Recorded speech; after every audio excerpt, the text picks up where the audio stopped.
m'appelle Jacob Racine, je suis guide en tourisme d'aventure et puis j'habite dans le magnifique petit village d'Escuminac, en Gaspésie. Le tourisme d'aventure, en fait, ça consiste à encadrer des gens dans un contexte de plein air. Donc, c'est pas être un spécialiste nécessairement de ski, de canot ou de kayak, mais c'est d'être un spécialiste de l'encadrement de gens dans ces disciplines-là. Donc, le but, c'est d'être très alerte, très au courant de ce qui se passe dans ton groupe, mais très avenant aussi. C'est un peu l'idée d'inviter quelqu'un chez soi, puis le chez soi, c'est la nature. Je vais préparer 2-3 petites affaires dans mon sac à dos. On va aller faire une randonnée. Petite rando en arrière de la maison, là, puis vous montrer le coin d'Escuminac, c'est magnifique. Le repas.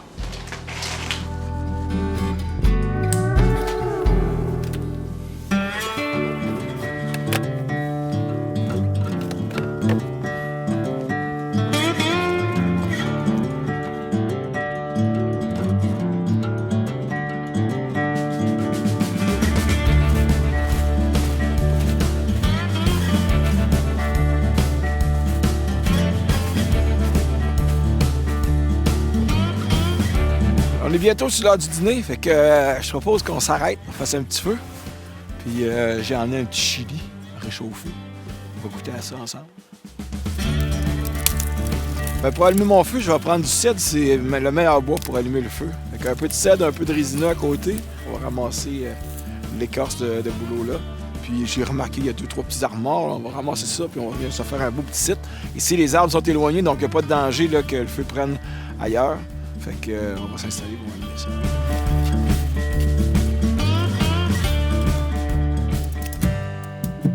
Le métier de guide en tourisme d'aventure, c'est un métier qui est passionnant, pour vrai. Mais moi, ce qui me plaît le plus dans ça, c'est la relation humaine. C'est d'entrer en contact avec des gens, d'apprendre à les connaître, de découvrir leur réalité, leur métier, leur personnalité, puis d'échanger avec eux, mais dans un contexte qui est tellement sain, qui est tellement challengeant, qui est tellement ressourçant, que ça fait en sorte que les relations et les conversations sont extrêmement riches et variées. L'autre chose que j'adore de mon métier, c'est que ça me permet de voyager. J'ai visité comme 25 pays dans ma vie, et je vais en visiter encore plein, et je suis payé pour faire ça. Fait que c'est fantastique. Je découvre des cultures, des langues. J'apprends à conduire dans des pays où je ne savais pas qu'on pouvait conduire d'un bord ou de l'autre. C'est vraiment incroyable. Donc, c'est un métier qui est extrêmement varié, qui est passionnant parce que tu es constamment en train de devoir t'adapter aux gens, à l'environnement et aux autres. Et en même temps, c'est tellement riche. Moi, c'est la chose qui me passionne le plus. Lorsqu'on est dans un cycle de tourisme d'aventure, la bouffe, là, c'est le nerf de la guerre. La nourriture, c'est ce qui va transformer une journée de pluie en une belle journée, qui va transformer une journée où on a perdu du matériel, où on est tombé dans l'eau, en une journée mémorable. C'est aussi, il faut comprendre, ce qui permet à tous nos invités de pouvoir poursuivre les activités, d'avoir l'énergie qu'il le faut pour atteindre les objectifs qu'on s'est fixés dans les journées ou dans le séjour complet. Donc, ça veut dire que un menu varié, un menu qui offre des qualités caloriques, mais qui est très savoureux aussi, est extrêmement important. C'est parfois un aspect qui est négligé dans le métier, c'est-à-dire qu'on a l'impression que faut se nourrir pour se nourrir, mais la gastronomie en plein air, ça joue un rôle primordial dans toute l'expérience que les clients et que les invités vont vivre durant le séjour. Donc là, on mange un chili que mon fils Éloi, de 13 ans, nous a fait. On a commencé à intégrer ça dans notre routine familiale. Mon enfant nous fait un repas une fois par semaine. Et cette semaine, c'était du chili, qui, soit dit en passant, est très bon. On me demande souvent c'est quoi ma destination préférée ou mes destinations préférées, puis c'est difficile à répondre, mais celles qui m'ont marqué, on va dire, le Monténégro. C'est un pays extraordinaire, mélangé entre la montagne, l'arrière-pays, qui est comme encore à l'époque yougoslavique, le rideau de fer, c'est magnifique. Puis le bord de mer, où là, on est plus dans des stations balnéaires, il y a des gros hôtels de luxe. C'est incroyable, c'est un pays qui est extrêmement riche.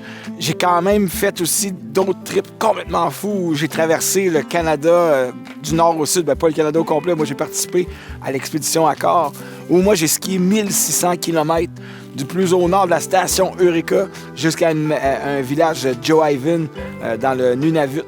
C'était complètement fou. J'ai atteint le centre de l'Amérique du Sud avec mon ami Frédéric Dion, où on a nagé dans l'océan avec nos vélos, descendu une rivière en pleine crue. J'ai traversé le Québec en ski de Montréal à Coudjouac, 2300 km, à dormir dans une tente pendant 131 jours l'hiver. C'est fou de se dire on passe une saison complète à dormir dehors. J'ai eu le plaisir de descendre le fleuve Saint-Laurent sur une banquise, à flotter comme ça entre Trois-Rivières et Québec. C'était complètement hallucinant. Autant c'était impressionnant que c'était zen. Le métier de guide de tourisme aventure, c'est quelque chose que tu construis. Fait que rêve, vas-y à fond, puis les expériences vont venir avec, mais c'est sans limite.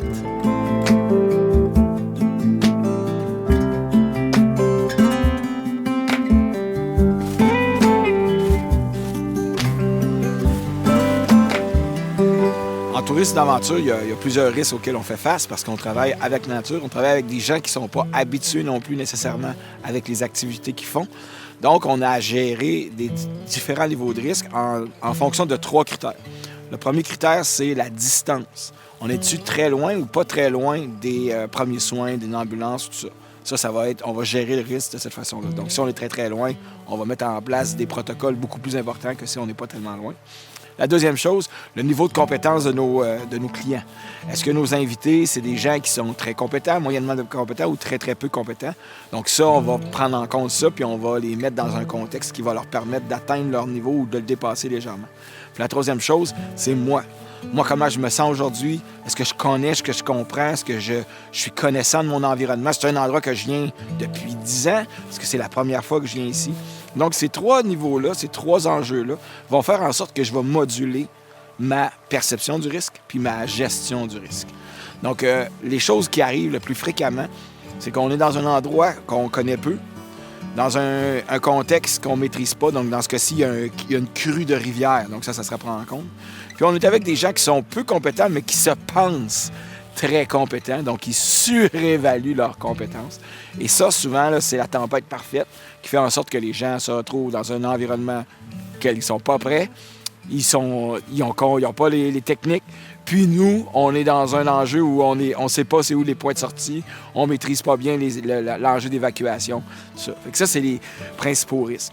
Mon rôle à moi, en tant que guide, c'est de connaître mon environnement. Donc, je ne suis pas nécessairement obligé d'y être déjà allé, mais je dois m'informer sur le lieu où je vais pour être sûr de bien comprendre les enjeux de cet environnement-là. Deuxième chose, maîtriser les techniques en lien avec mon activité. Je ne dois pas être un expert, mais il faut que je sois capable de sortir quelqu'un en rando ou en canot. Et la fin, c'est de contrôler mon groupe. Donc, m'assurer que ceux qui se surestiment, on va baisser l'ego. Souvent, on va les faire tomber un petit peu au début. On va les mettre dans une situation où ils vont avoir une espèce de reality shock. Qui vont faire comme « Oh, tabarouette, OK, c'est pas ce que je pensais.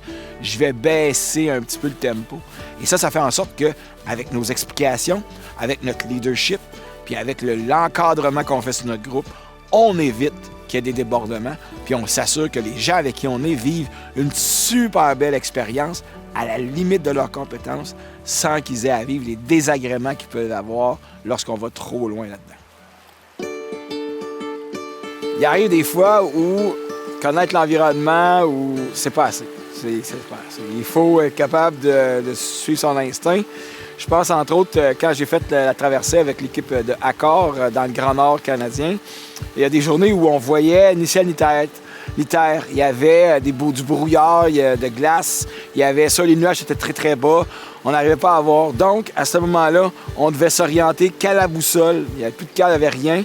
Et on devait essayer de trouver sur le terrain une bosse, un mode de glace dans la direction qu'on voulait aller. Puis on se dirigeait vers cette bosse, cette mode de glace-là, qui était peut-être à 50 mètres, 100 mètres, 200 mètres. Et là, de là, on devait trouver un autre objet sur la glace, parce qu'il n'y a pas d'arbre, il n'y a rien, on est sur l'océan glacé. Donc, c'était toujours de trouver des petites infractuosités, quelque chose qui va attirer ton regard, sur lequel tu peux avoir une visée, mais ça exige un niveau de concentration qui est énorme et ça fait en sorte qu'on avance à pas de tortue parce qu'on n'est pas capable de faire des grandes distances, on y va toujours à vision, à distance de vision, donc c'est extrêmement exigeant, mais ça se fait, on a réussi.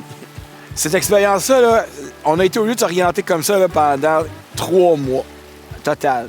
On n'avait pas toujours de la visibilité nulle, mais pendant 3 mois, la boussole a été notre principal outil de direction où on devait constamment se référer au boss, au mode de glace qu'il y avait dans notre environnement pour pouvoir se diriger. Donc, ça a été 1600 km de boussole.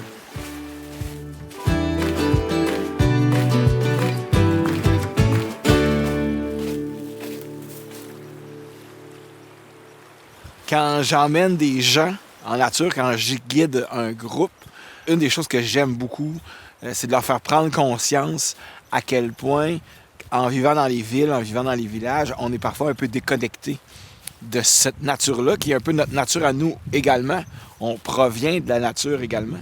Donc, ce que j'aime beaucoup, c'est de leur faire découvrir des petits endroits, des petits moments, des lieux magnifiques où on peut juste être là sans parler, sans s'interroger, sans devoir remplir l'environnement de musique ou de bruit, juste d'écouter.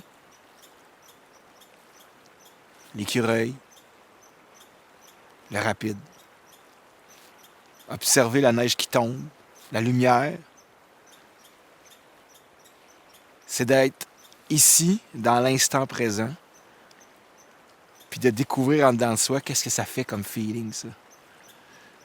Puis j'aime les emmener un peu plus loin, dans un rapide, les challenger, les emmener en dehors de leur zone de confort, les emmener à développer des techniques de canot, de rando, des techniques de survie, et de pouvoir faire de cet environnement-là pas juste un lieu d'observation, ni un lieu hostile, mais un milieu de vie dans lequel ils peuvent se sentir à l'aise, puis ils peuvent eux-mêmes explorer éventuellement par eux-mêmes.